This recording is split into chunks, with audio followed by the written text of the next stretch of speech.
Hola a todos, soy Mike Martins del canal Mike Martins y hoy vamos a sumergirnos en nuestro cofre del tesoro histórico. El tema de hoy es muy intrigante. Cristóbal Colón era portugués y un espía al servicio de Portugal.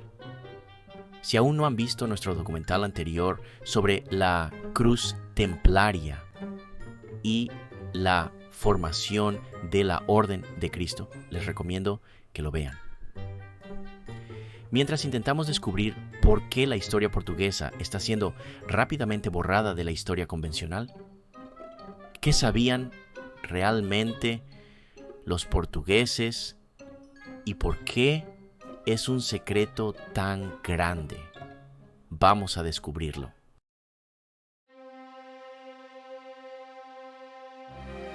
Colón, en realidad, trabajaba para el rey Juan II de Portugal como un agente doble.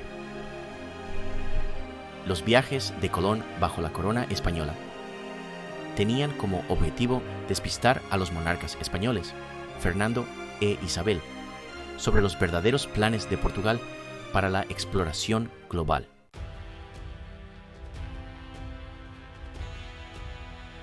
Dominio marítimo portugués. En la época de Colón, Portugal ya se había establecido como una gran potencia marítima, explorando la costa de Nueva Escocia, en Canadá. Nueva Escocia, en portugués, significa Nueva Escocia. Habían cartografiado la mayor parte de África y abierto rutas marítimas hacia Asia. Los portugueses habían perfeccionado las técnicas de navegación y exploración.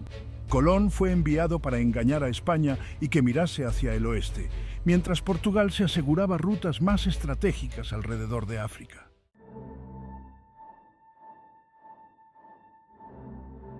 Retrasos en las expediciones españolas. La propuesta de Colón a la corte española tardó muchos años en materializarse. Esto se hizo a propósito para que sus múltiples rechazos y retrasos fueran una táctica dilatoria, dando a Portugal más tiempo para establecer su propio dominio naval.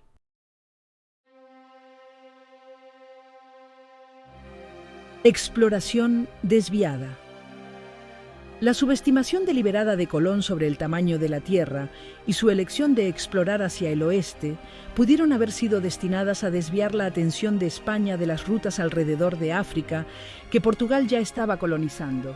En lugar de Asia, Colón acabó en América, una dirección que inicialmente no era de gran interés para los portugueses, pues ya sabían cuáles eran las mejores partes para establecerse. Y es por eso que varios años después, Portugal anunció que Brasil fue oficialmente descubierto en 1500, cuando una flota comandada por el diplomático portugués Pedro Álvares Cabral desembarcó en Porto Seguro para anunciar sus descubrimientos entre Salvador y Río de Janeiro, pero secretamente los portugueses ya estaban estableciendo guarniciones y puertos en Brasil alrededor de 1488, 12 años antes del anuncio oficial en 1500, porque los portugueses sabían el valor que Brasil tenía que ofrecer y para defenderlo a toda costa. Y los portugueses trabajaron en conjunto con los nativos para proteger sus asentamientos y mantener esto en secreto de los españoles a cualquier precio.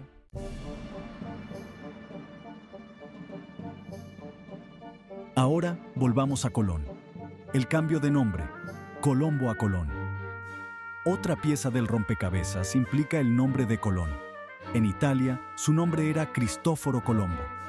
Cuando entró al servicio de España, se convirtió en Cristóbal Colón. Esto no es inusual, ya que era común que los nombres se adaptaran para ajustarse a la lengua del país en el que alguien trabajaba. Sin embargo, este cambio de nombre fue más que una simple adaptación lingüística. Fue una forma de ocultar su verdadera identidad portuguesa. Solo después de 1632, la historia proclamó que Colón era italiano.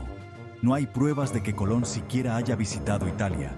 Su nombre portugués original era Salvador Fernández Zarco y adoptó la identidad genovesa de Colombo como parte de su disfraz.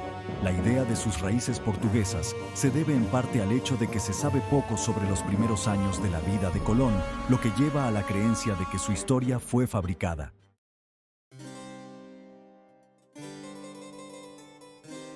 Conexiones portuguesas En la vida de Colón. Matrimonio con una familia portuguesa. Colón se casó con Filipa Moniz Perestrelo, una noble de una prominente familia portuguesa. Su padre era Bartolomeu Perestrelo, navegante y gobernador de la isla de Porto Santo, en el archipiélago de Madeira, que estaba bajo control portugués. Este matrimonio conecta a Colón directamente con los círculos marítimos portugueses. Familiaridad con el conocimiento de navegación portugués. Colón pasó un tiempo significativo en Lisboa, la capital de Portugal, donde habría tenido acceso a la riqueza de conocimiento que los portugueses habían acumulado sobre navegación y exploración a través de la Orden de Cristo. Colón pasó más del 91% de su tiempo en Europa en Portugal. Esta es una prueba más de que operaba en interés de Portugal, no de España. Inconsistencias extrañas. Varias rarezas en la vida de Colón apoyan esto, como sus escritos en portugués, incluso cuando se dirigía a oficiales españoles. La naturaleza secreta de Colón. Colón era conocido por su secretismo, especialmente sobre sus orígenes, y con frecuencia usaba un lenguaje enigmático en sus cartas. Sus notas están llenas de firmas y símbolos ambiguos, lo que indica que tenía algo que ocultar.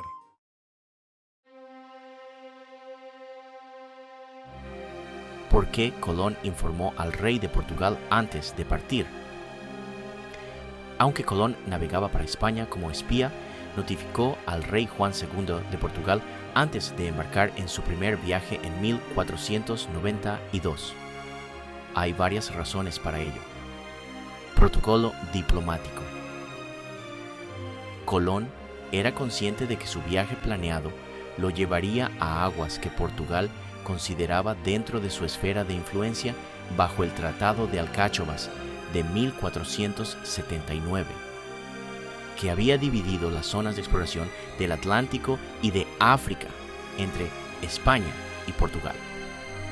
Colón, siendo un espía de Portugal, quería evitar un conflicto potencial con otros barcos portugueses que no sabían de la misión secreta, lo que podría llevarlo al peligro. Pero se colocaron símbolos específicos en sus barcos para que, si era avistado por otros barcos portugueses, supieran que no debían abrir fuego. La empresa de Colón no podía fracasar, o sus relaciones con España se deteriorarían. Colón no quería decepcionar a los portugueses, quería mantener buenas relaciones con Portugal. Además, Colón había vivido en Portugal toda su vida y tenía innumerables conexiones personales y profesionales allí, por lo que era estratégico mantener su secreto. La creciente rivalidad de Portugal con España. En esa época, las tensiones estaban aumentando entre España y Portugal sobre los derechos de exploración, lo que más tarde culminaría en el Tratado de Tordesillas en 1494, donde el Papa Alejandro VI dividió el mundo entre España y Portugal. Al notificar a la corona portuguesa, Colón estaba reconociendo sus reivindicaciones y ayudando a prevenir conflictos inmediatos sobre su expedición. Pero, secretamente, los portugueses se estaban asentando en Brasil desde 1488.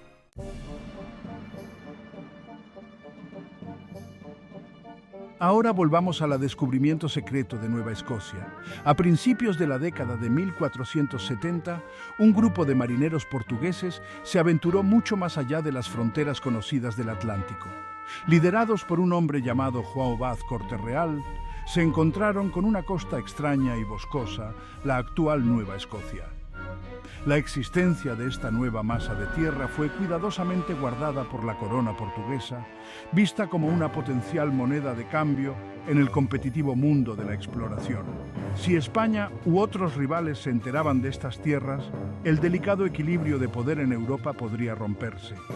Como el descubrimiento de Corte-Real se mantuvo en secreto, el rey Juan II concibió un plan astuto. Sabía que España, bajo Fernando e Isabel, estaba ansiosa por rivalizar con el dominio marítimo de Portugal. El rey Juan necesitaba ganar tiempo para asegurar la ruta de Portugal a la India vía este, alrededor de África. ¿Qué mejor manera de engañar a los españoles que alimentarlos con información errónea? La corte española podría ser atraída hacia el oeste, persiguiendo la falsa promesa de una ruta directa a Asia a través del Atlántico, todo mientras Portugal consolidaba su control del paso este.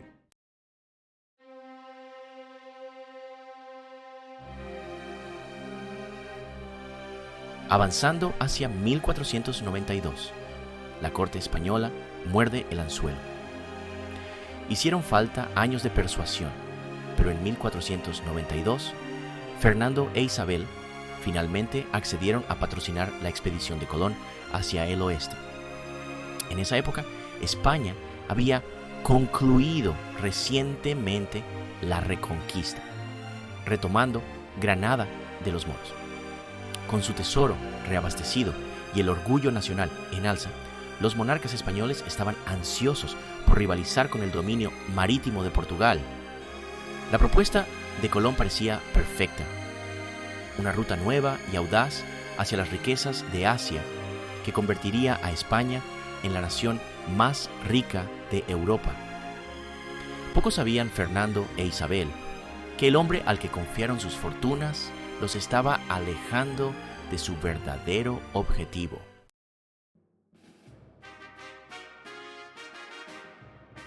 El Tratado de Tordesillas, la victoria de Portugal. Mientras los viajes de Colón maravillaban a España, el rey Juan II de Portugal observaba con silenciosa satisfacción. La estrategia había funcionado a la perfección. España estaba ahora centrada en colonizar el Caribe y las Américas, a la fuerza, lejos de las lucrativas rutas comerciales del Océano Índico. Mientras tanto, Portugal consolidaba su control sobre la ruta este hacia Asia, siguiendo el camino abierto por Bartolomeu Díaz alrededor del Cabo de Buena Esperanza. En 1494 se firmó el Tratado de Tordesillas entre España y Portugal, dividiendo el mundo entre las dos potencias. Gracias al engaño de Colón, España recibió la mayor parte del Nuevo Mundo, mientras que Portugal recibió territorios en África y Asia, asegurando su control sobre la ruta marítima a la India. El tratado formalizó lo que Colón había planeado. España se centraría en las tierras al oeste, sin saber que su verdadero objetivo, Asia, estaba mucho más allá del Atlántico. Cristóbal Colón regresó del Nuevo Mundo tras su primer viaje en 1492-1493. Paró primero en Portugal antes de volver a España, donde entregó 2 diarios al rey de Portugal y se descargaron 6 cajas en el puerto de Lisboa. Esta secuencia de eventos fue crucial, ya que añadió otra capa de tensión entre España y Portugal. Colón inventó una historia para los españoles mientras navegaba de vuelta a Europa en febrero de 1493. Una fuerte tormenta azotó su flota. Su barco, la Niña, se separó de la Pinta y tras días siendo golpeado por los elementos, Colón se vio obligado a buscar refugio en Portugal, y el rey de España le creyó a Colón. Cristóbal Colón no tenía oro que mostrar de su viaje. Sin embargo, ansioso por justificar el coste de la expedición, Colón propuso al rey Fernando y a la reina Isabel que los indígenas de las tierras recién descubiertas podrían ser tomados como esclavos, alegando que valdrían su peso en oro. Colón argumentó que los nativos esclavizados podrían ser un negocio lucrativo, presentándolo como una forma de compensar la falta de riquezas como oro y especias. Colón hizo esto para salvar su pellejo.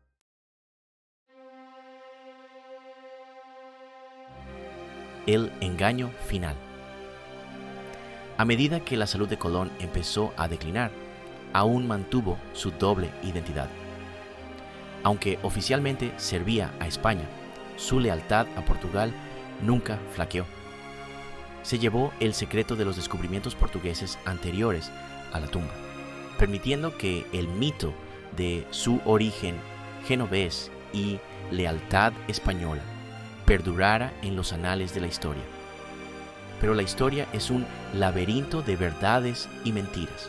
En los silenciosos pasillos de la corte portuguesa, el rey Juan II conocía la verdadera historia de Cristóbal Colón, el hombre que, como agente doble, ayudó a asegurar el lugar de Portugal como la potencia marítima dominante del mundo, mientras España, sin saberlo, perseguía un sueño a través del Atlántico. Y así, la leyenda de Colón creció, no como el descubridor de una nueva ruta a la India, sino como un maestro del engaño.